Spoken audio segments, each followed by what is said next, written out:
नमस्कार, आप देख रहे हैं मुसरत टाइम्स लाइव। एक नजर आज की इस विशेष रिपोर्ट पर। पंचायत उजुवा सिमरटोका में श्री 108 श्रीमद् भागवत महोत्सव का समापन। कथा सुन भाव विभोर हुए श्रद्धालु। इस पर हमारे संवाददाता दिलीप यादव की एक विशेष रिपोर्ट।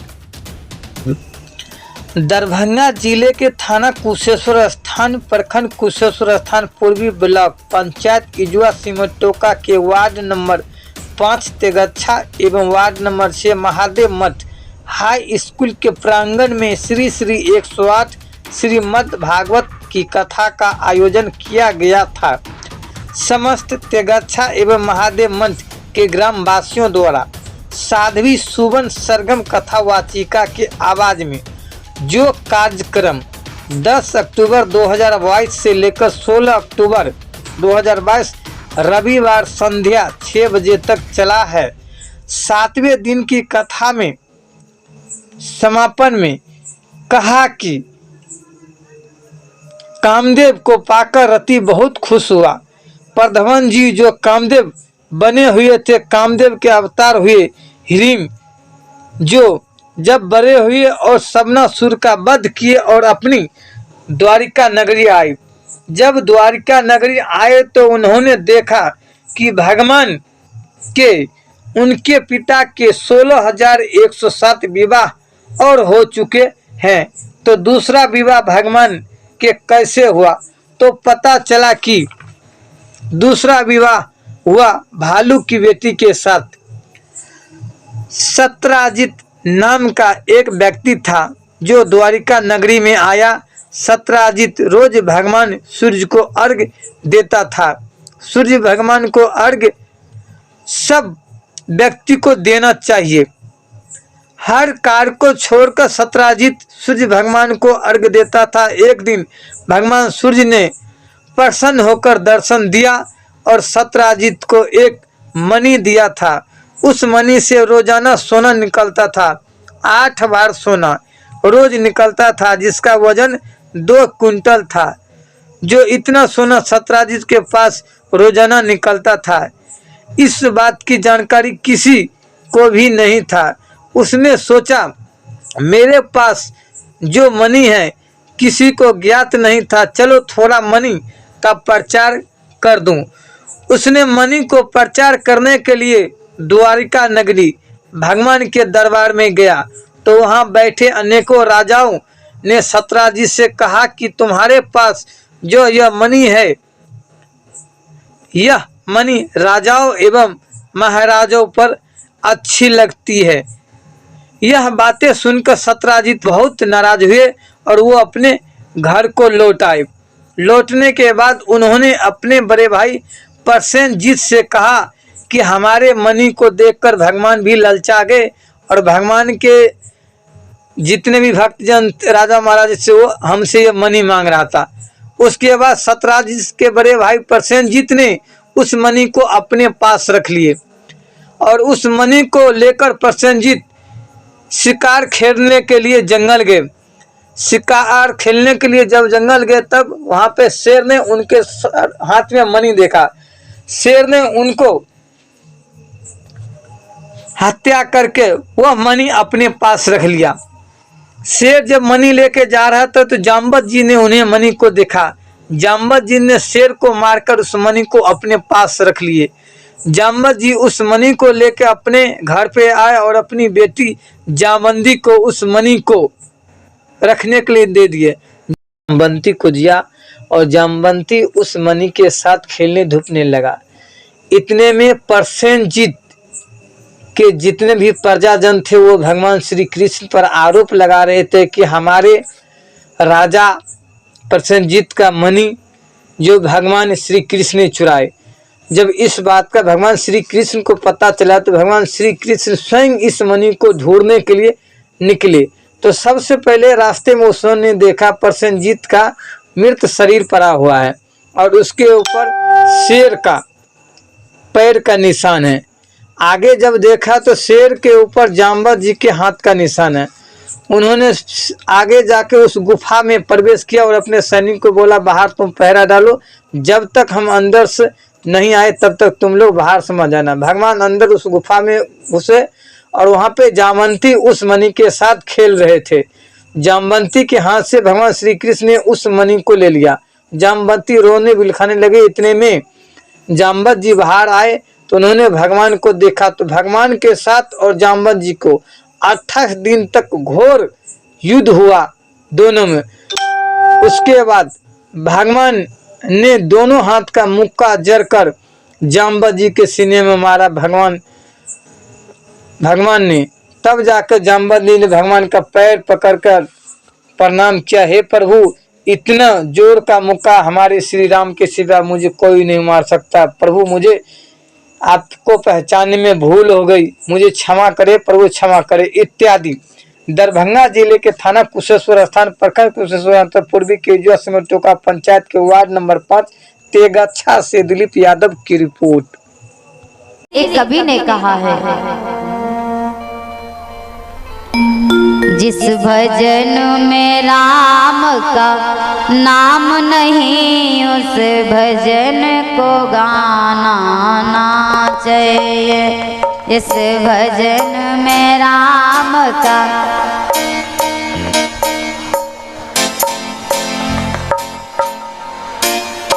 आज बहुत ज्यादा गाओ भी है, बहुत सुंदर।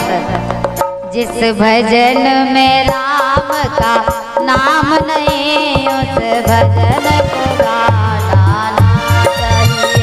जिस भजन में राम का नाम नहीं उस भजन को गाना ना चाहिए। जिस भजन में राम का नाम नहीं उस भजन को गाना ना चाहिए।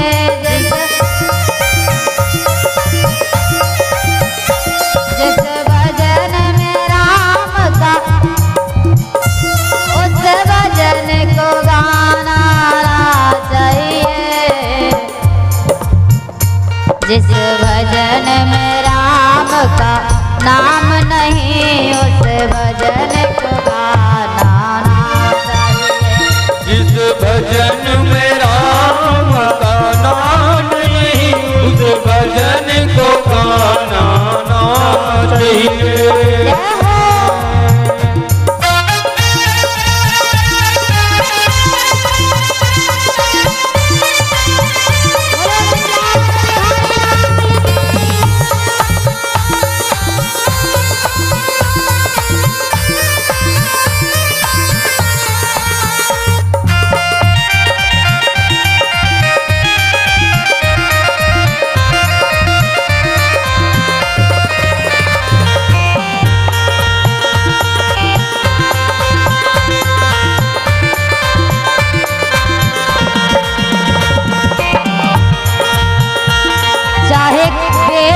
कितना प्यारा हो उसे सिर पे चढ़ाना ना चाहिए। चाहे बेटा कितना प्यारा हो उसे सर पे चढ़ाना ना चाहिए।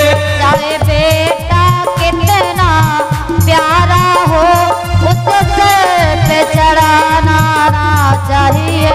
चाहे बेटा कितना प्यारा हो उसे सर पे चढ़ाना ना चाहिए। चाहे बेटी कितनी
माता पिता हमारे जीवन के लिए एक नहीं अनेक कुर्बानी देते हैं, अपने मुख का निवाला निकाल कर हमारे मुख में दे देते हैं।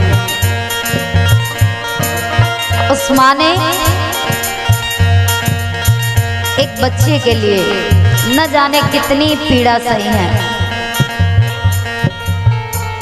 जिस माँ ने हमको जन्म दिया दिल उसका दुखाना ना चाहिए। हमको जन्म दिया दिल उसका दुखाना ना चाहिए। जिस पिता ने हमको पाला है, जिस पिता ने हमको पाला है, उसे कभी रुलाना ना चाहिए। जिस पिता ने हमको पाला है दिल उसका दुखाना ना चाहिए।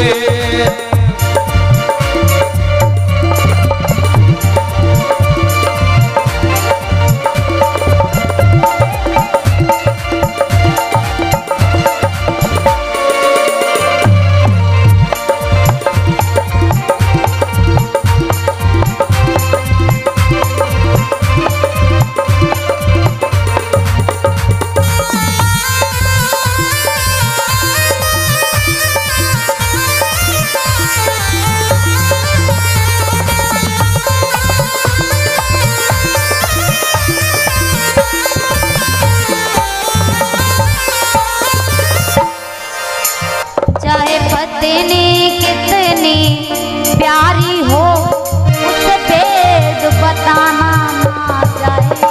चाहे पत्नी कितनी प्यारी हो उसे भेद बताना ना चाहिए। चाहे पत्नी कितनी प्यारी हो उसे भेद बताना ना चाहिए। चाहे पत्नी कितनी प्यारी हो उसे भेद बताना ना चाहिए।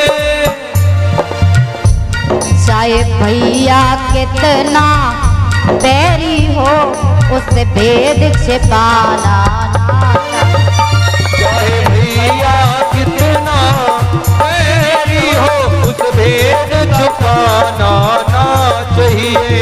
चाहे भैया कितना बैरी हो उसे भेद छिपाना ना चाहिए। चाहे भैया कितना बैरी हो उस भेद छुपाना ना चाहिए। इस भजन में राम का नाम नहीं उस भजन को गाना ना चाहिए। भजन में राम का नाम नहीं उस भजन को गाना ना चाहिए।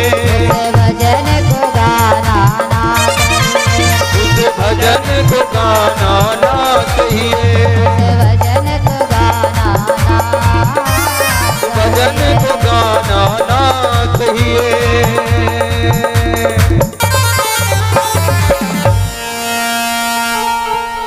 जिस भजन में राम का नाम नहीं उस भजन को गाना।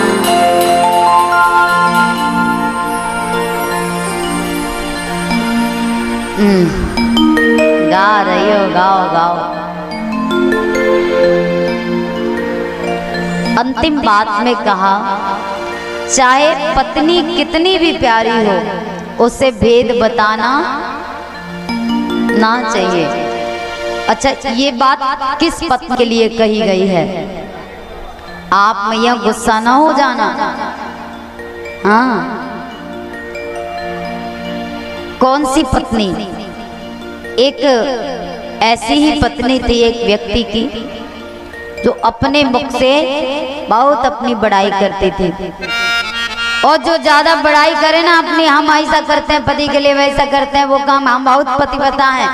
पतिव्रता ये थोड़ा ही कहेगा हम पतिव्रता, ये थोड़ा ही कहेगी हम पतिव्रता हैं। कोई कुछ कार्य को करता है तो अपने मुख से वह नहीं बताएगा कि हम अच्छा कार्य कर लेते हैं। ये तो सामने वाला बताएगा ना कि तुम अच्छा कर रहे हो या नहीं कर रहे हो। अपने मुख से प्रशंसा करने से क्या होता है? अरे अपने मुंह से प्रशंसा कर ली, सामने वाला बुराई कर रहा है तो क्या मतलब? कोई मतलब नहीं प्रशंसा का। तो लेकिन आजकल सब प्रशंसा सुनना चाहते हैं, हमारी सब प्रशंसा करें, सब तारीफ करें, बहुत खुश होते हैं, हाँ हमारी तारीफ हो रही है।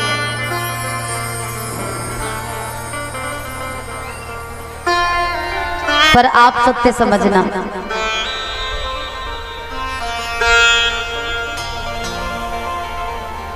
मुझे कभी कोई भी कुछ कहे, बुरा कहे तो भी भगवान को मंजूर है, और अच्छा कहे तो भी मेरे भीतर कभी नहीं आता। अगर इन बातों को ले आऊंगी मैं अपने भीतर तो अभिमान आ जाएगा, और इसका मुझे बहुत डर है। परमात्मा से बस यही कहती हूँ, तू सब कुछ देना पर अभिमान कभी मत देना। ये अहंकार, ये ईर्ष्या, ये क्रोध, ये मुझे कभी मत देना।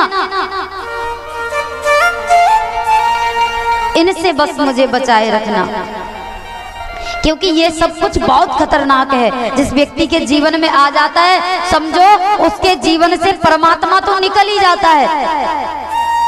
जिस घर में काम, क्रोध, लोभ, मोह बैठा हो, उस घर में परमात्मा नहीं रहते, उसमें तो राक्षस का वास होता है। भगवान तो रहते हैं मंदिर में। कहाँ रहते हैं? जिसका सुंदर मन हो, पवित्र मन हो, सुंदर भावना हो, भगवान उस घर में वास करते हैं।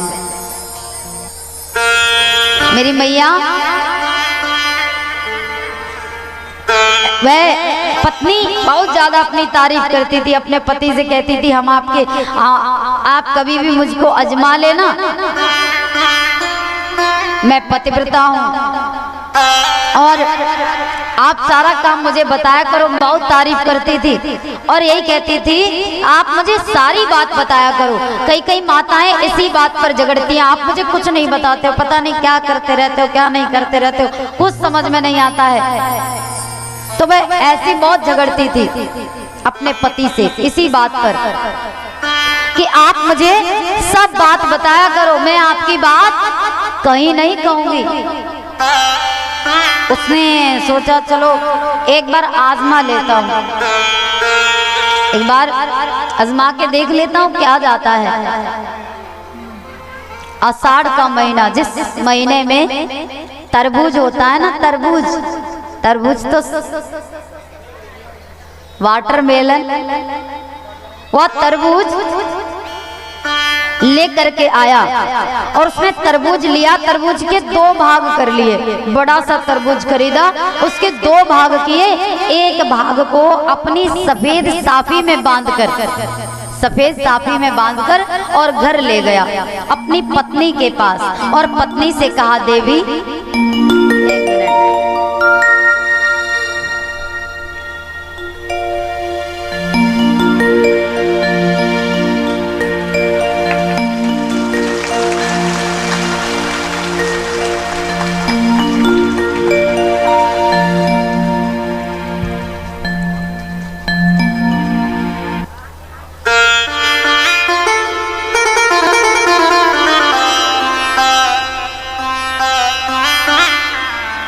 राधे राधे।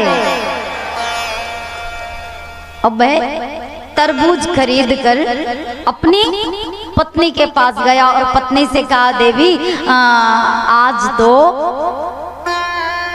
वो व्यक्ति उस दिन हमको गाली दे रहा था, बहुत झगड़ा हुआ था उस दिन, और आज हमको मौका मिल गया और हम उसको मार के आए हैं। मार के ही नहीं आए, उसका सर भी काट के ले आए, ये साफी में बंधा, इसको दरियाओ भीतर, इसको बक्से में रखे आओ। मैं जल्दी जल्दी से गई, हाथ तो उसके हाथ पैर पूरे कंपन उत्पन्न हो गई हाथ पैरों में। ये क्या कर दिया हमारे पति ने, अब क्या करें क्या करें। जल्दी जल्दी से गई, मैं साफी हाथ में ली और बक्से में रख दी। अब मन में बड़ी बेचैनी है, अब क्या करें, हमारे पति ने किसी को मार दिया। उसने कहा देखो देवी, ये बात किसी को बताना नहीं कि मैंने उस व्यक्ति को मारा है, ये बात बताना मत किसी को। क्या कैसी बात करते हो, आपकी बात आज तक हमने कहीं किसी से कही है तो अब कहेंगे। हाँ आप चिंता मत करो, मैं किसी को नहीं बताऊंगी। पति महाराज तो चले गए, अब बड़ी चिंता है, अब किसको बताएं, कोई बहन भी आई नहीं। शाम का वक्त था, अब सुबह का इंतजार कर रही है, जल्दी जल्दी से सवेरो होवे तब हम अपनी पेट की बात अपनी बहन को बतावें। सवेरे ही पहुंच गई कुएं पे, कोई जगह ही नहीं था उस समय पे ही पहुंच गई और पानी भर लेती है, फिर फैला देती है, फिर भर लिया, फिर गिरा दिया, फिर भर लिया। तब तक 4 बहनें आ गई। अरे बहना कब की आई हो? अरे आई क्या है, तुम तो बहुत देर तक सोती रही। ऐसी आपस में बातें करने लगी और वह कहती है देवी तुमने एक बात सुनी? ऐसे ही बातें करती हैं, तुमने एक बात सुनी? क्या बात? अरे बहन ये बताओ, किसी से कहो ना तो हम आपको बताएं। हाँ जो मैं बात बता रही हूँ ये किसी से कहियो ना। कहीं कैसी बात कर रहे हो बहन, मैंने आज तक तुम्हारी बात किसी को बताई है? तुम मेरी पक्की वाली सहेली हो। हाँ तुम्हारी बात किसी से नहीं कहती हूँ, बताओ क्या बात है? वही देवी ने कही बहन हमारे पति महाराज वो पता नहीं कौन से आदमी को सर काट लाए, सर हमारे भीतर घरे बक्सा में धरो, बक्सा में। हाँ बक्सा में रखियो है बहना, और यह बात काई को बताइयो मती। ठीक है अब 4 को बता दी, 4 की भी और पक्की 4 सहेलियां हैं। उन 4 ने अपनी 4 को बताई और उन 4 ने भी और 4 को बताई, और यही कारण से वे बात पूरे गांव में फैल गई कि उसके पति ने किसी को मारा है, उस व्यक्ति ने किसी को मारा है। तो किसको मारा ये नहीं पता है। बात यहीं तक सीमित नहीं रही, थाने तक पहुंच गई। थाने से इंस्पेक्टर साहब आ रहे थे। गांव में आकर सबसे पहले एक माता मिली, उस माता से पूछा देवी ये बताओ तुम्हारे गांव में किसी ने किसी को मारा है? कहा हमको तो नहीं पता पर सुना तो है किसी ने किसी को मार दिया है, लेकिन हाँ हमें ज्यादा ज्ञात नहीं है, हमें तो वो है ना दूसरी सखी हमारी उसने बताई। हाँ तो उस सखी को बुलाया गया, वह सखी आई, उसने कहा बताओ किसने किसको मारा है? उसने भी कह दिया हमको नहीं पता है, हमें तो हमारी उस वाली सखी ने बताई। अब धीरे धीरे धीरे धीरे पूरे गांव की जो देवियां थी ना सब इकट्ठी हो गई। अब जब बात इधर उधर कहोगी तो सही साबिती करने के लिए इकट्ठा तो होना पड़ेगा। सारे गांव की देवियां इकट्ठी हो गई और अंत में उसी की देवी पर नंबर आया। उसकी देवी की जब बारी आई तो उससे पूछा बताओ किसने किसको मारा है? मेरे पति ने। अच्छा तुम्हारे पति ने किसको मारा है? मारा है या झूठ बोल रही हो? तो मैं सत्य कह रही हूँ। अब मैं सोच रही अगर मैंने मना कर दिया नहीं मारा है तो भीतर जो सर रखा है ना, इन्होंने जांच की तो भीतर सर रखा है, क्या करूं? इन्होंने किया यही जाए जेल, हम क्यों जाएं? हम काहे को फंसे वैसे? तो उसने कह दिया कि मेरे पति ने किसी को मारा। अच्छा मारा है, आपके पति से पूछा जाए। उसके पति से कहा बताओ तुम अपनी सफाई में कुछ कहना चाहते हो? कहा भगवान मैंने किसी को नहीं मारा,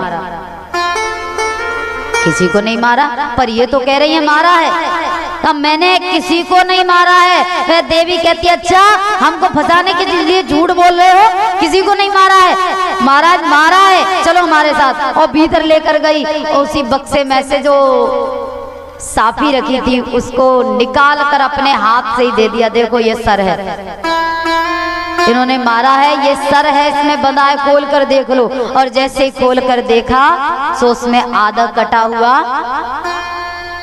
तरबूज रखा था।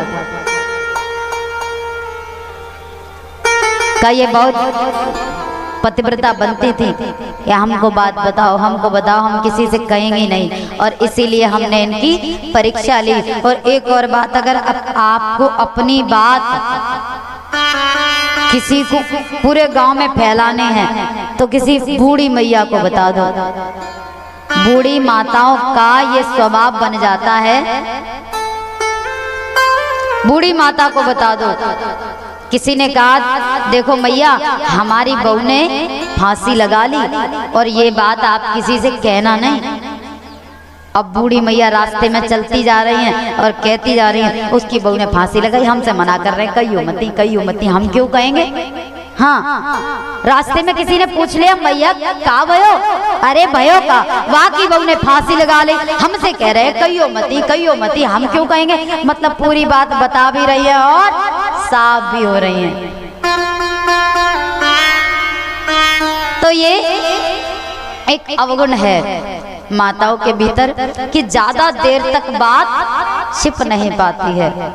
इसीलिए उस दिन आपने सुना था कि माताओं में कोई ज्यादा वैसी बात है, ज्यादा आपको लग रहा है कि हाँ ये नहीं बतानी चाहिए, तो एक बार आप माताओं से झूठ बोल सकते हैं, उसका पाप नहीं लगेगा। लेकिन वह आपकी अर्धांगिनी है, उसका हर बात को जानने का अधिकार है। प्रयास तो पूरा यही करे कि हर बात उसे बताएं। एक बार प्रेम से कह दो राधे राधे।